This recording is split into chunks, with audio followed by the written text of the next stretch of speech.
السلام علیکم دوستو، کیسے ہیں آپ سب؟ میں زبینہ فیاض ایک بار پھر آپ کے ساتھ تو میں شروع کر رہی ہوں عشق حورم بائی مرحا راجپوت ایپیسوڈ 20۔ اور شروع کرنے سے پہلے ہمیشہ کی طرح کہوں گی کہ اگر آپ میرے چینل پر نئے ہیں یا اب تک چینل کو سبسکرائب نہیں کیا تو پلیز چینل کو سبسکرائب کر لیں، بیل آئیکن کو ضرور دبا دیں، کمنٹ کر کے مجھے ضرور بتائیں کہ آپ کو میرے پڑھے ہوئے ناولس کیسے لگ رہے ہیں۔ ساتھ ہی مجھے کمنٹ کر کے یہ بھی بتائیں کہ آپ کس کنٹری سے میری ویڈیوز کو واچ کرتے ہیں۔ تو چلیں اب ہم اس ناول کو شروع کرتے ہیں۔ آج وہ ناشتہ کرنے نہیں آیا تھا اور یونیورسٹی کا وقت بھی ہو گیا تھا، اس لیے وہ اپنا ناشتہ ختم کرتی زویان کے کمرے کی جانب قدم بڑھا گئی۔ وہ پرسکون چال میں چلتی ہوئی اس کے کمرے تک آئی تھی، لیکن اس کے کمرے سے آتی آوازوں پر اس کے قدم کمرے کے باہر ہی رک گئے تھے۔ اس نے محسوس کیا زویان کی آواز کے ساتھ کسی لڑکی کی آواز بھی اس کے کمرے سے آ رہی تھی۔ یہ دیکھنے کے لیے اس نے تھوڑا سا دروازہ کھولا، لیکن اندر کا جو منظر اسے دیکھنے کو ملا اس کے تو پیروں تلے زمین ہی نکل گئی۔ وہ دروازے کے باہر اندر کا منظر دیکھ کر ٹھٹک ہی تو گئی تھی۔ اس نے دیکھا زویان زرنش کے بہت قریب بیٹھا تھا اور زرنش اس کے سینے پر سر رکھتی اس کے ساتھ باتوں میں مصروف تھی۔ وہ زویان کے اس قدر قریب تھی، یہ اس سے کہاں برداشت ہونا تھا۔ اس کے تن بدن میں آگ ہی تو لگ گئی تھی۔ ایک پل کے لیے اس کے چہرے پر ڈھیر سارا غصہ آیا، مگر دوسرے ہی پل یہ سوچتے اس کے چہرے سے غصے کی جگہ اب دکھ نے لے لی کہ زویان اپنی مرضی سے نکاح کرنے جا رہا ہے۔ پھر غصہ کیسا اور شکوہ کیسا؟ زویان نکاح میں بس 2 ہی دن رہ گئے ہیں۔ زرنش کی آواز اس کی سماعتوں سے ٹکرائی تو اسے ایک دم احساس ہوا جیسے فضا میں آکسیجن کی کمی ہو گئی ہے۔ ان کے نکاح میں بس 2 دن ہی تو رہ گئے تھے، پھر اس کی زندگی میں زرنش نے شامل ہو جانا تھا۔ مگر اس کا کیا؟ وہ بھی تو اس کی بیوی تھی، اس کا کیا ہوگا؟ زویان نے اس کے بارے میں کیوں نہیں سوچا؟ زویان ارد گرد بیزاری سے نظریں گھما رہا تھا۔ جب اس کی نظر آئینے پر پڑی جو دروازے کا منظر دکھا رہی تھی، اس نے دیکھا پری تھوڑا سا دروازہ کھولے وہیں پر کھڑی تھی، لیکن اس کا چہرہ بھی اترا ہوا تھا۔ ہاں، بس 2 دن کی دوری، اس کے بعد تم میرے پاس میرے بیڈ روم میں ہوگی۔ پراسرار لہجے میں بولتا وہ پری کو جلانے میں کامیاب ہو گیا تھا۔ اس کا ایسے بولنے کا کوئی ارادہ تو نہیں تھا، مگر وہ اسے محسوس کروانا چاہتا تھا وہ اس میں نہیں، زرنش میں دلچسپی رکھتا ہے۔ لیکن زویان کے الفاظ کسی ہتھوڑے کی طرح اس پر برسے تھے۔ اس کی آنکھیں اب بے یقینی سے پھیلتی ان دونوں کو دیکھنے لگی تھی۔ زویان، آپ پیار کرتے ہیں نا مجھ سے؟ اس کے سینے سے سر اٹھا کر اس کی طرف دیکھتی وہ سوالیہ آئیبرو اچکا کر پوچھنے لگی۔ تم سے نہیں کروں گا تو کس سے کروں گا میری جان؟ پری پر ایک نظر ڈالتا وہ اپنے لہجے کو سریلا بناتے گویا ہوا، جبکہ اس نے کبھی بھی زویان کو اس طرح سے بات کرتے نہیں دیکھا تھا۔ وہ تو ہمیشہ سنجیدہ اور اکڑو بنا رہتا تھا، پھر آج ایسا کیا ہو گیا جو اس کا لہجہ تو کیا اس کے انداز ہی بدلے لگ رہے تھے۔ آپ بہت اچھے ہیں زویان، کہتے ہی وہ اگلے ہی جھٹکے پھر سے اس کے گلے لگ گئی، لیکن اس بار زویان نے اس کی پشت پر ہاتھ رکھ کر اسے اپنے ساتھ لگایا۔ پھر یہ دیکھتی ہی جو مرچی پری کی آنکھوں میں لگی، اس کی جو آنکھیں پہلے ہی حیرت سے پھیلی ہوئی تھی وہ اور زیادہ پھیل گئی تھی۔ اس کی امید، اس کے مان، اس کے بھروسے کی زویان نے کرچیاں کر ڈالی تھی۔ اس کا ذہن ایک جگہ ہی اٹک گیا تھا کہ زویان زرنش سے پیار کرتا ہے اور اب ان کا نکاح بھی ہونے والا ہے۔ پھر اس کے بارے میں زویان نے کیوں نہیں سوچا؟ ہم ہنی مون پر کہاں پر جائیں گے؟ وہ بول رہی تھی، مگر زویان کا سارا دھیان پری پر تھا، جس کی اب حالت غیر تر ہوتی جا رہی تھی۔ وہ اس کو جلانے کے لیے کس حد تک چلا گیا تھا، ایک کے دل میں امید جگا کر دوسری کی امیدیں ہی توڑ چکا تھا۔ تم جہاں جانا چاہتی ہو ہم وہاں پر چلے جائیں گے۔ اس کے لہجے میں اتنی مٹھاس کہاں سے آ گئی تھی؟ دروازے کے پار کھڑی وہ لڑکی اپنے ہوش و حواس اب کھونے لگی تھی۔ اس کا دل گھبرانے لگا تھا، اسے گھٹن ہونے لگی تھی، ہاتھ پاؤں پھڑپڑانے لگے تھے۔ اس کا وہاں کھڑا ہونا محال ہو گیا تھا۔ زویان کی باتوں سے اسے اس قدر درد پہنچا تھا کہ اس کی آنکھیں اب اس کے درد کی گواہی دینے لگی تھی۔ منظر دھندلا گیا تھا، اس کی آنکھوں میں نمی تیرنے لگی تھی۔ وہ آج خود سے ہار گئی تھی۔ وہ اس کے اتنے نزدیک رہ کر بھی اسے حاصل نہ کر سکی اور وہ اتنے دور رہ کر بھی اس کے دل پر قبضہ کر گئی۔ اس کی باتوں نے اسے صدمہ ہی تو دیا تھا، وہ اتنی مضبوط ہونے کے باوجود بھی آج ٹوٹ گئی تھی۔ زویان، آپ بتائیں نا کوئی اچھی سی جگہ؟ وہ اب بول رہی تھی مگر پری کے کان اس کی بات سننے کی بجائے شائیں شائیں کرنے لگے تھے۔ اس کا دل لرزنے لگا تھا، آنکھوں کے آگے اندھیرا آ گیا تھا، دماغ گھومنے لگا، اسے چکر آنے لگے تھے، اس کی ٹانگیں وزنی ہو گئی تھیں، جیسے وہ اب ایک پل بھی یہاں کھڑی نہ ہو سکے گی، جیسے اس کا دل بند ہو رہا تھا، جیسے اسے سانس لینے میں مسئلہ پیدا ہو رہا تھا۔ کیوں زویان نے اس کے ساتھ ایسا کیا؟ کیوں وہ اب نکاح کر رہا تھا؟ اگر وہ زرنش سے پیار کرتا تھا تو اس نے پری کو کیوں اپنے نکاح میں رکھا؟ کیوں اسے ابھی تک چھوڑا نہیں؟ وہ یہی سب سوچ رہی تھی جب اسے لگا جیسے اس کا دل کسی نے مٹھیوں میں جکڑ لیا ہو، جیسے اس کے ذہن میں ابھی بھی ان کی باتیں گھوم رہی ہو، جب اچانک سے اس کی آنکھوں کے آگے اندھیرا آیا اور وہ اپنا توازن برقرار نہ رکھنے کی پر ہر صورت میں آگے کی جانب نہ برقرار نہ رکھنے کی صورت میں آگے کی جانب ہوتی، یکدم ہی ان کے کمرے میں قدم رکھ گئی۔ دروازہ پورا کھلا اور وہ گھومتے دماغ سے چکراتی ہوئی اندر داخل ہوئی تو زویان کے دیکھنے کے بعد زرنش نے رخ موڑ کر اس کی طرف دیکھا، جس کی حالت بہت خراب ہو رہی تھی، لیکن وہ پھر بھی خود کو ہمت دیتی اپنی آنکھیں بند کر کے کھولتی ہوش میں آنے کی کوشش کرنے لگی۔ زویان نے دیکھا اس کا چہرہ اترا ہوا تھا، اس کی آنکھوں میں نمی واضح ہو رہی تھی جیسے اس نے بہت ضبط کر کے اپنے آنسو روک رکھے ہو۔ اس نے محسوس کیا اس کا جسم کانپ رہا ہو۔ آؤ پری، وہاں کیوں کھڑی ہو، اندر آؤ۔ زرنش اس کی جانب دیکھتی گرمجوشی سے بولی، لیکن وہ اس حالت میں ہی نہیں تھی کہ 2 قدم بھی چل پاتی۔ پری تم بتاؤ ہم ہنی مون پر کہاں پر جائیں؟ زرنش کے الفاظ اس کے ذہن میں 3 دفعہ گھومے تھے، وہ دونوں ہی اس کی طرف دیکھ رہے تھے جو اب غائب دماغی سے ان کی طرف دیکھ رہی تھی، مگر اگلے ہی لمحے اس کا سر چکرایا اور وہ خود پر ضبط کرنے کی بجائے اپنے ضبط کھوتی چکراتی ہوئی زمین پر گر گئی۔ ٹھیک اسی وقت اس کی آنکھیں بند ہوئی اور آنکھوں میں بھرا پانی اب بہہ گیا، جبکہ اسے بے ہوش ہوتے دیکھ زویان زرنش سے دور ہوتا۔ فکر مندی سے اسے دیکھتے وہ اگلے ہی لمحے وہاں سے اٹھ کر اس کے پاس آیا، اس کا سر اپنی گود میں رکھتے اس کا دل ڈھیر سارے خدشوں میں غرق ہو گیا۔ وہ تو بس اسے جھلس کروا رہا تھا، پھر وہ اتنی سیریس ہو گئی کہ اس پر اپنا کنٹرول ہی نہیں رہا اور وہ چکراتی ہوئی زمین بوس ہو گئی، جبکہ اسے بے ہوش دیکھ کر زویان کے چہرے کا رنگ ہی اڑ گیا تھا۔ زرنش بھی اب اس کے پاس آ کھڑی ہوئی تھی۔ پری، پری اٹھو، کیا ہوا تمہیں؟ وہ پریشانی سے اس کا چہرہ تھپکنے لگا، لیکن اسے ایک گہرا صدمہ لگا تھا۔ زرنش پانی دو جلدی، اس کے چہرے کو تھپکتے وہ ہڑبڑی میں بولا، مگر اس کے چہرے پر ظاہر ہوتی پری کے لیے فکر مندی صاف جھلک رہی تھی۔ زرنش سے پانی کا گلاس پکڑ کر اس نے پانی کے کچھ قطرے پری کے چہرے پر گرائے، لیکن اسے ہوش نہ آیا۔ ایک بار پھر اس نے پانی اس کے چہرے پر پھینکا، مگر اس بار بھی اس نے اپنی آنکھیں نہ کھولی۔ پری آنکھیں کھولو، اٹھ کیوں نہیں رہی تم؟ گلاس کو پاس ہی رکھتا وہ پھر سے اس کا چہرہ تھپکنے لگا، لیکن وہ ہوش میں نہ آئی۔ پھر زویان نے اس کی کمر پر ہاتھ رکھ کر اسے اپنی باہوں میں اٹھایا اور باہر کی جانب قدم بڑھا گیا تو زرنش بھی اس کے پیچھے لپکی۔ ہال میں بیٹھے کچھ لوگ چائے سے لطف اندوز ہو رہے تھے تو کچھ لوگ اپنے اپنے کام پر جا چکے تھے۔ فائزہ بیگم ڈیوٹی پر جا چکی تھی، مایا مشی بی جان اور آغا جان ساتھ رافع صاحب ہال میں ہی بیٹھے ہوئے تھے، جبکہ ظالم رومی کو اسکول چھوڑنے جا چکا تھا اور یزدان اور حرم دونوں ڈائننگ ٹیبل پر بیٹھے ناشتہ کر رہے تھے۔ جب وہ تیز تیز قدم اٹھاتا پری کو اپنے بازو میں پکڑے چلتا ہوا ہال کی جانب آیا، سبھی پری کو اس کی باہوں میں بے ہوش دیکھتے گھبراتے ہوئے ایک ساتھ اٹھے۔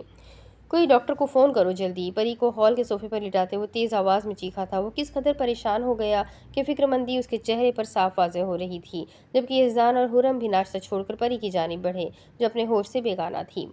زویان، کیا ہوا پری کو؟ یزدان اس کے پاس صوفے پر بیٹھا اس کے چہرے پر اپنے ہاتھ رکھ گیا، جبکہ پری کو بے ہوش دیکھ کر سبھی پریشان ہوئے تھے تو مشی نے جلدی سے ڈاکٹر کو کال لگائی۔ پتہ نہیں، یزدان اچانک سے بے ہوش ہو گئی۔ اس کی زبان تو یہ لفظ ادا کر گئی تھی، لیکن دل ملامت کر رہا تھا کہ وہ تیری وجہ سے بے ہوش ہوئی ہے، اس کی اس حالت کا ذمہ دار تو ہے۔ پھر یزدان نے بھی اسے ہوش میں لانے کے لیے اس کے چہرے پر پانی پھینکا، لیکن اسے ہوش نہیں آ رہی تھی۔ اس سے ہوش نہ آنے پر سب اور زیادہ پریشان ہو گئے تھے۔ سردیوں کے دن تھے، اس کے ہاتھ پاؤں ٹھنڈے پڑ چکے تھے، جبکہ چہرہ زرد ہو گیا تھا تو یزدان نے اس کے ہاتھ کو پکڑ کر رگڑا تو غائب دماغی سے زویان نے اس کا دوسرا ہاتھ اپنے ہاتھوں میں لے کر اس پر اپنے ہاتھ رگڑے تاکہ اسے گرمائش ہو۔ یزدان، پری کا وجود ٹھنڈا پڑ رہا ہے، اسے کمرے میں لے کر جانا ہوگا۔ زویان اس کے ہاتھوں سے محسوس کرتا اگلے ہی لمحے بغیر کچھ سوچے اسے اپنی باہوں میں اٹھائے چلتا ہوا اس کے کمرے کی جانب بڑھنے لگا، جبکہ زویان کا ہڑبڑانا اور پریشان ہونا سب کو ہی ٹھٹکا گیا تھا، مگر اپنی سوچ کو جھٹکتے وہ سب اس کے پیچھے لپکے۔ اسے کمرے میں لے جا کر اسے بیڈ پر لٹاتے وہ اس کے پاس ہی بیٹھ گیا، جب اتنی ہی دیر میں ان کا فیملی ڈاکٹر بھی آ چکا تھا۔ اب سب اس کے کمرے میں ٹہلتے ہوئے ڈاکٹر کو دیکھتے ان کے کچھ بولنے کے منتظر تھے۔ آپ سب پریشان نہ ہوئے، ٹھیک ہو جائے گی، سٹریس لینے کی وجہ سے انہیں ہوش نہیں آ رہا تھا۔ میں نے انہیں انجیکشن لگا دیا ہے، لیکن آپ سب کو دھیان رکھنا ہوگا یہ دوبارہ سے سٹریس نہ لے۔ ڈاکٹر اس کی حالت بتا رہے تھے اور سب ہی شوق میں مبتلا تھے۔ وہ اتنی چل رہنے والی لڑکی بھلا سٹریس کیوں لے گی؟ ایسا بھی اس نے کیا سٹریس لے لیا تھا جو وہ اچانک سے بے ہوش ہو گئی تھی؟ جبکہ زویان اب اور زیادہ گلٹ میں مبتلا ہو گیا، آخر اس کی ہی تو ساری غلطی تھی۔ لیکن ڈاکٹر اسے ہوش کیوں نہیں آ رہا؟ پہلا سوال ہی زویان کی جانب سے آیا تھا، جس پر سب نے ہی مشکوک نظروں سے اسے گھورا۔ گہرا صدمہ لگنے کی وجہ سے انہیں ہوش نہیں آ رہا، لیکن انجیکشن کے زیر اثر اب یہ پرسکون نیند کے بعد ہی اٹھے گی تاکہ ان کا سارا اسٹریس ختم ہو جائے۔ صفحے پر کچھ دوائیاں لکھتے ڈاکٹر نے اس کی جانب بڑھا دی، پرچی کو پکڑ کر جیب میں ڈالتے وہ ڈاکٹر کو چھوڑنے کے لیے باہر چلا گیا، لیکن اس کا دل، اس کا ذہن، اس کا ضمیر، ہر کوئی اسے ہی ملامت کر رہا تھا۔ ٹھیک ہے، اس نے اسے یہ سب جیلس کرنے کے لیے کیا، مگر پھر اب اس کی ایسی حالت اس سے دیکھی کیوں نہیں گئی؟ کیوں اسے بھی تکلیف سی ہونے لگی تھی؟ کیوں اس کا دل بھی ڈوبنے لگا تھا؟ یہ اب اس کے ساتھ کیا ہو رہا تھا؟ پری کی اتنی فکر اسے کیوں ہو رہی تھی؟ پہلے اس کی ناراضگی چبھنے لگی تھی، پھر اسے دیکھ کر وہ بہکنے لگا تھا، لیکن اب تو اسے اس کی فکر بھی ہونے لگی تھی۔ یہ ہو کیا رہا تھا اس کے ساتھ؟ اس کا ذہن الجھن میں جکڑ گیا تھا، جہاں سے اسے نہ ہی تو رہائی مل رہی تھی، نہ ہی کوئی جواب۔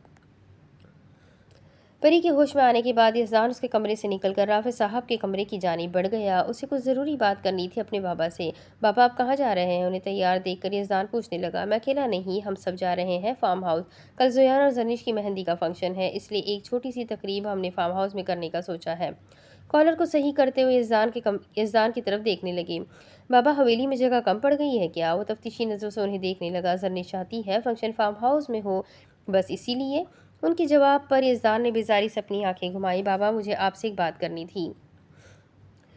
کرسی گھسیٹ کر وہ ان کے سامنے بیٹھ گیا تو رافع صاحب جانچتی نظروں سے اسے دیکھنے لگے۔ بابا 8 فروری کو وہ ایکسیڈنٹ۔ ابھی وہ صرف اتنا ہی بولا تھا تو رافع صاحب اپنے سب کام چھوڑ کر اس کی طرف دیکھنے لگے۔ آخر ان کی بیوی کا ایکسیڈنٹ بھی تو تب ہی ہوا تھا۔ یزدان اس ایکسیڈنٹ کے بارے میں سب کچھ کلیئر ہے؟ وہ بے رخی سے جواب دے گئے تھے۔ بابا کچھ بھی کلیئر نہیں ہے، میں آپ کو شروع سے ہی کہتا تھا وہ ایکسیڈنٹ اتفاق نہیں تھا، بلکہ کسی کی وہ سوچی سمجھی سازش تھی۔ وہ اپنے الفاظ سے انہیں حقیقت بتانے لگا۔ یزدان میں تمہیں پہلے بھی بتا چکا ہوں، میں نے اور تمہاری چچی نے ساری تفتیش کروائی تھی، اس ایکسیڈنٹ میں کسی کا کوئی ہاتھ نہیں تھا۔ وہ فارمل لہجے میں اس کے سامنے آ بیٹھے۔ بابا سوچنے کی بات یہ ہے، پھر حورم کیسے بچ گئی؟ وہ تو اسی کار میں تھی نا، پھر اسے کیوں کچھ نہیں ہوا؟ پہلے آپ لوگ میری یہ بات نہیں مانتے تھے کہ حورم زندہ ہے، اور اب جب میں بول رہا ہوں وہ ایکسیڈنٹ ایک سازش تھی تو آپ سب مان کیوں نہیں رہے؟ ایک ایک لفظ پر زور دیکھ کر وہ بولا۔ تمہیں یہ سب حورم نے کہا؟ انہوں نے اپنے کندھوں کی چادر کو صحیح کیا۔ نہیں بابا، اسے کچھ یاد ہی نہیں ہے۔ اس نے اپنا سر نفی میں ہلایا۔ پھر اتنے سالوں بعد تمہارے ذہن میں یہ بات کہاں سے آ گئی؟ انہوں نے اپنے ایبرو اچکائے۔ بابا حویلی پر جو بھی مصیبت آتی ہے وہ اتفاق نہیں ہوتا۔ اس دن جلسے کے موقع پر آگ لگ جانا بھی اتفاق نہیں تھا۔ ان سب کے پیچھے کوئی ہے جو اس حویلی کو تباہ کرنا چاہتا ہے۔ وہ آج ایک بات اپنے باپ کو بتا رہا تھا۔ تم کہنا کیا چاہتے ہو یزدان؟ یہی کہ حویلی کا دشمن حویلی کے بہت قریب ہے، اس ایکسیڈنٹ کے پیچھے بھی کسی کا بہت بڑا ہاتھ ہے، جس کا پتہ تو اب میں لگوا کر ہی رہوں گا۔ اٹل لہجے میں بولتے اس کی آنکھوں میں چنگاریاں پیدا ہوئی۔ یزدان اب ہم کیا کریں گے؟ ان کے پوچھنے پر یزدان نے سارا پلان اور ایک ایک بات ان کے گوش گزار کر دی۔ اپنی رات کو حسین بنا کر وہ دونوں صبح ایک ساتھ اٹھے تھے۔ نہا دھو کر ناشتہ کرنے کے بعد اب وہ دونوں ہی تیار ہو رہے تھے۔ حنان آج آفس نہیں گیا تھا اور کل رات سے ہی زری کے پاس تھا۔ حنان بتا بھی دے آپ مجھے کہاں لے جا رہے ہیں؟ حنان نے بس اسے یہی کہا تھا کہ تیار ہو جاؤ، ہمیں کہیں جانا ہے، لیکن اس کے بار بار پوچھنے پر وہ نہیں بتا رہا تھا۔ زری تم جلدی سے تیار ہو جاؤ، میں نے خود سے عہد کیا تھا جب تمہیں مجھ سے پیار ہو جائے گا تب میں تمہیں وہاں لے کر جاؤں گا۔ زری کے قریب آتے اس نے اس کے کندھوں پر ہاتھ رکھ کر اسے آئینے میں دیکھا جو بس تیار ہو ہی چکی تھی۔ اس کا ارادہ زری کو حویلی لے کر جانے کا تھا۔ اس نے یہی عہد کیا تھا کہ جب وہ خود رضامندی ظاہر کرے گی اور ان کے درمیان سب کچھ ٹھیک ہو جائے گا تب وہ اسے حویلی لے جائے گا۔ آخر کتنے ہی دن وہ اب سب سے چھپائے گا، جبکہ زری تو یہ بھی نہیں جانتی تھی کہ وہ حویلی کا چھوٹا بیٹا ہے۔ یہاں سے یہ لوگ حویلی جانے کے لیے تیار ہو رہے تھے، جبکہ وہاں سے حویلی والے فارم ہاؤس آنے کے لیے نکل چکے تھے۔ یزدان ہم فارم ہاؤس کیوں جا رہے ہیں؟ یزدان کے ساتھ گاڑی میں بیٹھی حورم اس سے پوچھنے لگی۔ کل مہندی کے فنکشن کے لیے فارم ہاؤس کو ڈیکوریٹ کروانا ہے۔ ڈرائیونگ کرتے اس نے پیار بھرے لہجے میں حورم کو جواب دیا۔ اچھا، پھر ہم واپسی میں ہوٹل چلیں گے، مجھے زری سے ملنا ہے۔ اسے پھر سے زری کی یاد ستانے لگی تھی، پھر اس کی فکر بھی اسے بہت ہوتی تھی۔ ٹھیک ہے حورم، لے چلوں گا۔ پری مشی بس گھر تھے، باقی سب لوگ ہی فارم ہاؤس کی جانب اپنی گاڑی کو بڑھا گئے تھے۔ زارم پہلے سے ہی باہر تھا۔ حویلی میں اور فارم ہاؤس میں کچھ ہی راستے کا فرق تھا، پھر وہ لوگ فارم ہاؤس پہنچ گئے تھے۔